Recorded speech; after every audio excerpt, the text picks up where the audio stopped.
আমরা আজকে 6 মাস হচ্ছে আন্দোলন করতেছি। আমরা আন্দোলনের মানুষ না, আমরা রোডে ঘাটের মানুষ না, আমরা সবাই জব হোল্ডার এবং ব্যবসায়ী। সাবেক গভর্নর মনসুর সাহেব যেটা হেয়ার কাট নামে যেটা কালা কানুন করছে, এই কালা কানুনকে তুলে দিবেন এবং ব্যাংকের লেনদেন স্বাভাবিক করবেন। আমরা 75 লক্ষ গ্রাহক একসাথে টাকা তুলব না, শুধু আমাদের বেনিফিটটা দিলে হবে। আমাদের কোনো দাবি নাই, আমরা যেটা চাই সেটা হচ্ছে হেয়ার কেয়ার। কারণ একবারে কোনো গ্রাহকের টাকা উনি দিতে পারবে না, কোনো ব্যাংকে দিতে পারবে না। শুধুমাত্র আমাদের হেয়ার কার্ডটা এটা যদি উঠায় নাই, আমাদের আর কোনো রাস্তা দাঁড়ানোর প্রয়োজনই পড়বে না। অন্য 56টা তফসিলি ব্যাংকের ন্যায় এই 5টা ব্যাংকে সকল প্রকার লেনদেন স্বাভাবিক করতে হবে। হেয়ার কার্ড নামক কালো আইন বাতিল করতে হবে। হেয়ার কার্ড প্রত্যাহার করে আমাদের মতো সাধারণ আমানতকারীদের ঘরে ঘরে যে হাহাকার চলছে সেই হাহাকার দূর করতে হবে। আমি একজন সৌদি প্রবাসী রেভিডেন্ট যোদ্ধা, এই যে আমার ডকুমেন্ট, ঠিক আছে।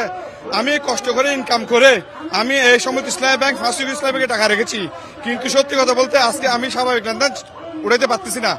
এই যে গভর্নর মনসুর যিনি 24 এবং 25 হেয়ার কাট দিয়ে আমাদেরকে চার্জ দিতেছে, এটা আমরা আন্দোলনকারীরা আমরা মানি নেব না, এটা আমরা মানি না, আমরা মানি নেব না।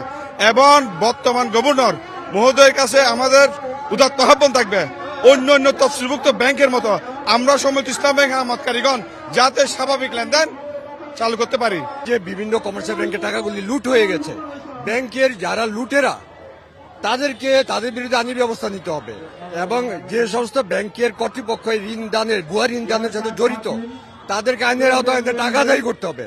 তা না করে এই সাবেক গভর্নর ইউনূস সরকারের গভর্নর এইচ মনসুর সে নিয়ম করে গেছে গ্রাহকদের টাকা কাটা হবে। এটা তো অদ্ভুত ব্যাপার, এটা তো হতে পারে না।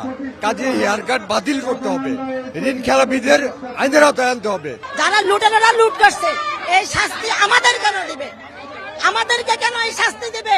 এখন সমস্ত কিছুর অবসান ঘটিয়ে গভর্নর সাহেবের কাছে অতি অনুনয় বিনয়ের সাথে বলছি, প্লিজ প্লিজ গভর্নর সাহেব, আপনি আমাদের এই অনুরোধ, আপনি আমাদের এই হেয়ার কাট বন্ধ করে আমাদের টাকা আমাদেরকে দেন। আমরা ব্যাংক থেকে টাকা উঠাবো না।